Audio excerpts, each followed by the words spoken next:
আসসালামু আলাইকুম দর্শক, আশা করছি ভালো আছেন। খুবই খুবই গুরুত্বপূর্ণ একটি বিষয়, বাংলাদেশে হিন্দু মুসলিম দাঙ্গার পরিকল্পনা, নৈপথ্যে ভারত। এই কথাটি পুরো বিশ্বে এখন চর্চার বিষয়, চর্চা হচ্ছে পুরো বিশ্বে।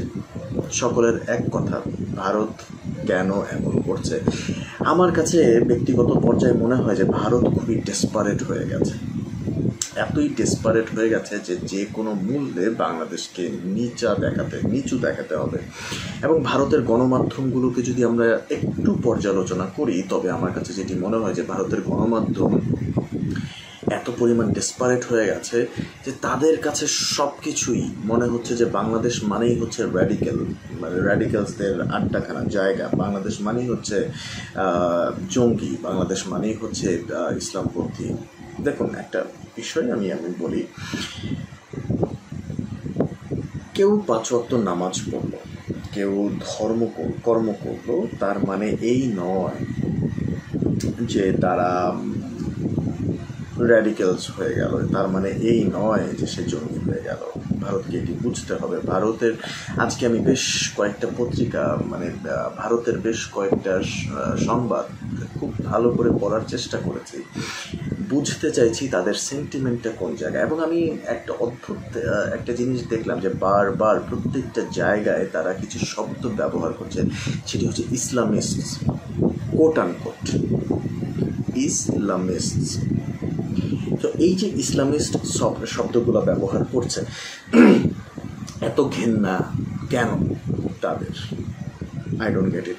এখন আমার প্রশ্ন হচ্ছে, যদি সাবেক প্রধানমন্ত্রী শেখ হাসিনা বাংলাদেশে থাকতো, ইটস নো ডাউট, আমরা সবাই জানি যে ভারতের সাথে শেখ হাসিনার সম্পর্ক, তার সরকারের সম্পর্ক এবং আওয়ামী লীগের সাথে ভারতের যে ঐতিহাসিক সম্পর্ক, এটি সম্পর্কে আমরা সবাই অবগত রয়েছি, জানি। বাট স্টিল আমি যতটুকু তথ্য পেয়েছি, যতটুকু আমি জানি, সেটি হচ্ছে তখনও বাংলাদেশ একটি মুসলিম রাষ্ট্র ছিল, এখনও বাংলাদেশ একটি মুসলিম রাষ্ট্র। কিন্তু এই মুসলিম রাষ্ট্রে আমরা সকলে সুন্দরভাবে বাঁচতে চাই, আমরা সকলে একত্রে থাকতে চাই। শুধু মুসলিম না, হিন্দু, মুসলিম, বৌদ্ধ, খ্রিস্টান এবং আরও যারা আছে, আমরা সবাই একত্রে থাকতে চাই। বাংলাদেশ কখনোই শুধু মুসলমানদের দেশ নয়। হ্যাঁ, এটা একটা মুসলিম রাষ্ট্র, কিন্তু এটি সবার জন্য ওপেন। যারা বাংলাদেশি তারা অবশ্যই বাংলাদেশি। তো এই জায়গাটির মধ্যে ভারতের গণমাধ্যম যে প্রপাগান্ডা ছড়াচ্ছে, এই প্রপাগান্ডা খুবই দুঃখজনক।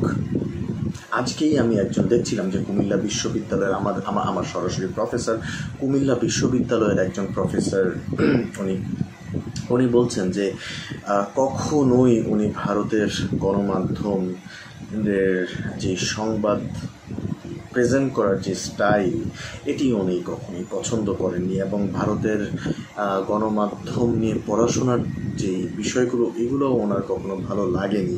কেন? সেই জায়গাগুলোর মধ্যে মনে হয়েছে ওনার কাছে আসলে গণমাধ্যম কম, কবিতা বেশি। সো আমি এটি আজকে পড়ছিলাম হঠাৎ করে। তো এই জায়গার মধ্যে দেখছি এই যে হিন্দু মুসলিম দাঙ্গার পরিকল্পনা, বা এটি কিন্তু একটা ভীষণ বড় একটা অ্যাকুইজিশন, অ্যাকিউজ করা হচ্ছে, এত বড় একটা অ্যাকিউজেশন, এটি আন্তর্জাতিক পর্যায়েও কিন্তু এটি নিয়ে আলোচনা হচ্ছে। আমরা যদি বিভিন্ন গণমাধ্যম দেখি, যেমন টার্কির আনাডোলো এজেন্সি, তারপর হচ্ছে আপনি যদি একটু দেখেন, আমি এখানে আমার স্ক্রিনেই আমি দেখাই দিচ্ছি, এই দেখেন আজকে আল জাজিরার একটি রিপোর্টে কি বলা হয়েছে। আল জাজিরার একটি এই রিপোর্টটি আমি পড়ছিলাম, এবং এই রিপোর্টটির মধ্যে বলা হচ্ছে ভারতের মিডিয়াগুলো কিভাবে ফেক ইনফরমেশন প্রোভাইড করছে, তারা কিভাবে ফেক তথ্যগুলোকে বাংলাদেশের মুসলিমসদের এগেনস্টে ব্যবহার করছে। এতে তাদের লাভ কি? আনাডোলু এজেন্সি সেম একই কথা বলছে। আপনি যদি দেখতে পারেন আল জাজিরা কি বলছে, এইখানে পুরোটা কিন্তু আমি লাল মার্ক করে দিয়েছি, পড়লেই বুঝতে পারবেন যে তারা কি বোঝাতে চাইছে। এখানে দেখেন একটা তথ্য বলি আপনার, এই যে এখানে কিন্তু আল জাজিরার এই জায়গাটায় কিন্তু একটা জিনিস লেখা আছে, সেটা হচ্ছে দুইজন মারা গেছে, একজন হচ্ছে আওয়ামী লীগপন্থী এবং আরেকজন হচ্ছে আপনার নর্মাল একজন মানুষ। এই বিক্ষিপ্ত ঘটনার মধ্যে কিন্তু এই পুরো মুভমেন্টের মধ্যে কিন্তু এই দুইজন মারা গেছে, কিন্তু এই জায়গাগুলোতে কিন্তু অনেক বেশি বাড়িয়ে দাঁড়িয়ে বলা হচ্ছে। দেখুন, একটা বিষয় আমি যেটি বলতে চাই সেটি হচ্ছে, যে কোনো আপনি ইতিহাস ঘেঁটে দেখুন, যে কোনো দেশে যে কোনো জায়গায় যখন কোনো বিপ্লব হয়েছে, কোনো সরকার পড়ে গেছে, তারপরে কিন্তু একটি বিক্ষিপ্ত ঘটনা কিন্তু ঘটেই থাকে এবং এটি ঘটে এবং ইটস কোয়াইট নর্মাল। আমি যদি আজকে আমি যেহেতু আমি এই পত্রিকাগুলো পড়ছিলাম এবং সেখানে দেখছিলাম যে the way they were presenting Bangladesh, এবং এই প্রেজেন্টেশনটা মোটেও আমার কাছে ভালো লাগেনি।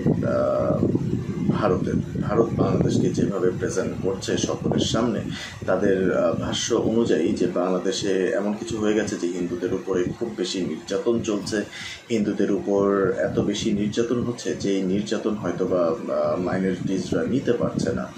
এটি আমি আপনাদেরকে যদি আজকের এই তথ্যটি আমি যদি আপনাদেরকে একটু বলি, দেখুন, দি বিজনেস স্ট্যান্ডার্ড বাংলাদেশের একটি পত্রিকা, সেই বিজনেস স্ট্যান্ডার্ডের মধ্যে একটি ঘটনা বলা হয়েছে যে 1672 সালের নেদারল্যান্ডস, 452 বছর আগের কথা, 21 জুন বিদ্রোহী এক ঘাতক ডাচ প্রধানমন্ত্রী ইউহান ডি উইটকে হত্যার উদ্দেশ্যে ছুরি বসিয়ে দেন। মারেননি, গুরুতর আহত হয়ে প্রধানমন্ত্রীর পদ ছেড়ে দেন। ধরে নেওয়া হচ্ছিল এতেই পরিস্থিতি শান্ত হবে। ডি উইট বিরোধী জনতার দাবি ছিল তার অপসারণ। প্রধানমন্ত্রীর পক্ষে তখন ডাচ এলিট ও ব্যবসায়ীরা বুঝতে পারেন, জিনিসটা বোঝার চেষ্টা করেন যে 1672 সালে নেদারল্যান্ডসের যিনি প্রধানমন্ত্রী ছিলেন তার নাম ছিল হচ্ছে প্রধানমন্ত্রী ইউহান ডি উইট। তার পক্ষে কিন্তু এলিট শ্রেণীর লোকরা ছিল এবং ব্যবসায়ীরা ছিল, এবং আপনি আওয়ামী লীগ সরকারের সাথে শেখ হাসিনার একটু বিষয়টা মেলান যে এটাই কিন্তু হয়েছে। শেখ হাসিনার সাথে কিন্তু শুধু ব্যবসায়ীরাই ছিল এবং এলিট ক্লাসরাই কিন্তু ছিল, এবং শেষ পর্যন্ত কি হয়েছে, জনতার রেশে কিন্তু শেখ হাসিনাকে পড়ে যেতে হয়েছে। ঠিক সেমভাবে নেদারল্যান্ডেও 1672 সালে জনতা এমনভাবে বিদ্রোহ করেছে যে বিদ্রোহে তাকে পড়ে যেতে হয়েছে, এবং অ্যাট দ্য সেম টাইম ওই বিদ্রোহে কিন্তু প্রধানমন্ত্রীর এমনভাবে জনগণ প্রধানমন্ত্রীকে হত্যা করেছে, এটা কিন্তু সব জনগণ করেছে, এটি কিন্তু কোনো একক ব্যক্তি করেনি। তাদেরকে প্রধানমন্ত্রীকে ঝুলিয়ে রাখলো, প্রধানমন্ত্রীর দেহ ছিঁড়ে কেটে ছিন্ন ভিন্ন করে ফেললো, একজন তার কলিজা বের করে সেটি কামড়ে খাচ্ছে, কামড় বসিয়ে দিয়েছে, এবং শরীরের বিভিন্ন অংশ কেটে কামড়ে খেয়ে ফেলেছে। চোখ দুটো তুলে সুভেনির হিসাবে রেখে দিল। পকেটের রুমাল তার রক্ত ভিজিয়ে সগর্বে দেখিয়ে বেড়ালো। নির্মম এই হত্যাযজ্ঞের পেছনে রাজা উইলিয়ামের অপ্রত্যক্ষ সমর্থন নিয়ে বিতর্ক রয়েছে। নীরব সমর্থন সম্ভবত ছিলই। বেসিক্যালি জনগণ চাইছিল যে রাজা উইলিয়ামকে ক্ষমতায় আসার জন্য, তারা আসলে একজন রাজাকেই চাচ্ছিল, তারা কোনো রাজার রক্তের বাহিরে তারা কাউকে চাচ্ছিল না, তারা এটি চাচ্ছিল। কিন্তু এক পর্যায়ে সেই প্রধানমন্ত্রীকে এমনভাবে শেষ করে দিল জনগণ। এটি হচ্ছে একটি ঘটনা নেদারল্যান্ডের। আরেকটি হচ্ছে শ্রীলঙ্কার ঘটনা, রাজাপাকসের ঘটনা, মাহিন্দা রাজাপাকসে।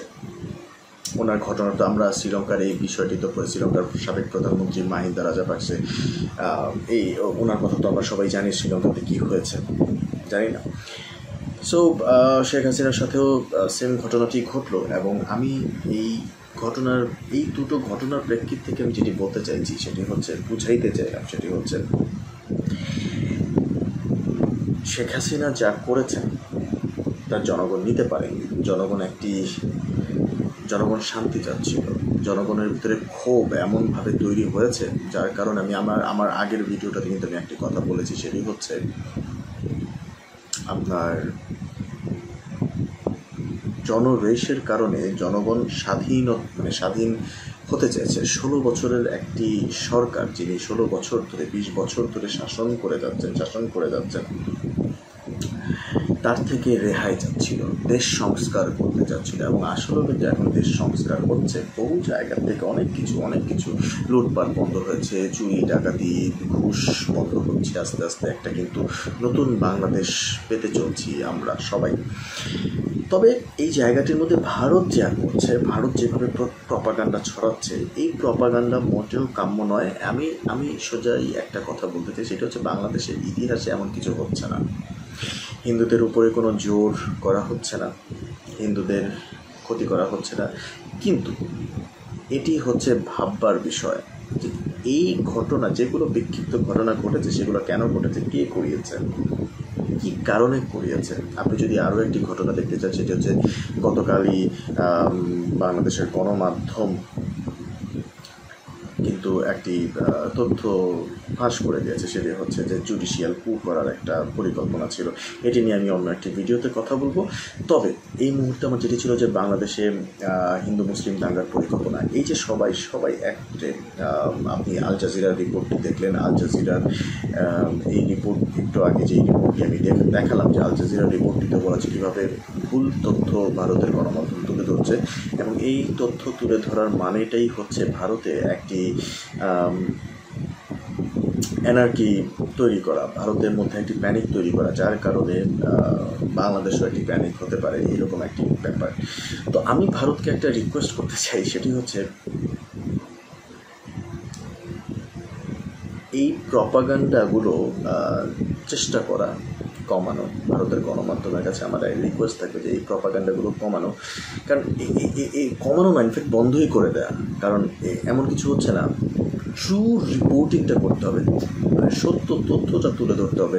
এবং আমি বাংলায় কলকাতার একটা ইউটিউবে সারাক্ষণ তারা লাইভ করে যাচ্ছে বাংলাদেশের বিভিন্ন তথ্য নিয়ে, যেখানে 80%ই হচ্ছে ভুয়া তথ্য। আমি আরও একটি কথা বলবো যে আজমেরি, আমাদের বাংলাদেশের আজমেরি, তাকে নিয়ে যাওয়া হচ্ছে তথ্যের জন্য। ভাই, আরও অনেক বাংলাদেশি সাংবাদিক আছে, আপনি যদি রিয়েল তথ্যটা তুলে ধরতে চান, আপনি সাংবাদিক নেন, আপনি সেখানে আপনি সাংবাদিক বা বিভিন্ন আরও শ্রেণী পেশার মানুষ আছে, তাদের থেকে আপনি জানার চেষ্টা করেন। কিন্তু আপনি আজমেরি বাদলকে ওখানে নিয়ে যাচ্ছেন, উনি তো একজন অভিনেত্রী, এবং উনি হয়তো বা আপনাকে উপরের পার্টটুকু বুঝাতে পারবে, বাট ভেতরে কী হচ্ছে, ডিপ ইনসাইট, এটি কিন্তু উনি আপনাকে বুঝাইতে পারবে না। এখন ডিপ ইনসাইটের যদি আমি কথা বলি, তবে আমি একটি কথাই বলবো যে দেখেন, বিক্ষিপ্ত অনেক ঘটনা ঘটেছে, এটা অসত্য না, সত্য। কিন্তু এখানে বুঝতে হবে যে এই জায়গাগুলোর মধ্যে কিন্তু যারা সরকারে ছিলেন আগে, তারাই কিন্তু একটি অ্যানার্কি করার চেষ্টা করছে, এবং বিভিন্নভাবে চেষ্টা করছে যে হিন্দু মুসলিম একটা দাঙ্গা যেন হয়, এবং এই বাংলাদেশের জন্য একটা বিশৃঙ্খলা তৈরি হয়। এবং আপনি যদি অন্তর্বর্তী সরকারের প্রধানকে দেখেন, এবং আরও বিভিন্ন জায়গা থেকে যদি আপনি গণমাধ্যমের তথ্য দেখেন, তবে কিন্তু সব জায়গায় শুধু একটি কথাই বলা হচ্ছে যে আমাদেরকে শান্তির পথ অবলম্বন করতে হবে, আমাদেরকে কোনো ফাঁদে পা দেওয়া যাবে না। এবং যে ফাঁদটি তৈরি করা হচ্ছে, এবং সেই ফাঁদের মধ্যে ভারতের গণমাধ্যমগুলো কিন্তু আরও বেশি স্পেস দিচ্ছে, এয়ার দিচ্ছে, যেন এটি আরও ছড়ায়। বিষয়টি আসলে তা না। ভারতের গণমাধ্যমকে আরও আসলে ফিল্ড রিসার্চ করা উচিত, যে অ্যাকচুয়ালি আসল ঘটনাগুলো কী হচ্ছে। আসল ঘটনাগুলো এখানে পুরোটাই political, but other than that normal মানুষ আলহামদুলিল্লাহ খুবই শান্তিতে আছে, খুবই ভালো আছে, কারোর কোনো প্রবলেম হচ্ছে না। বাংলাদেশের সিচুয়েশন ইজ নর্মাল। ইনস্টেড মানুষ চাইছে শেখ হাসিনাকে ফিরিয়ে আনা হোক এবং তার বিচার হোক, কারণ তার হাতে লেগে আছে শখানেক ছাত্র ছাত্রী এবং আমজনতার রক্ত, এটিই হচ্ছে আমজনতার বিশ্বাস, এটিই হচ্ছে বাংলাদেশের মানুষের বিশ্বাস এবং তারা আপাতত এটিই চাইছে। ধন্যবাদ।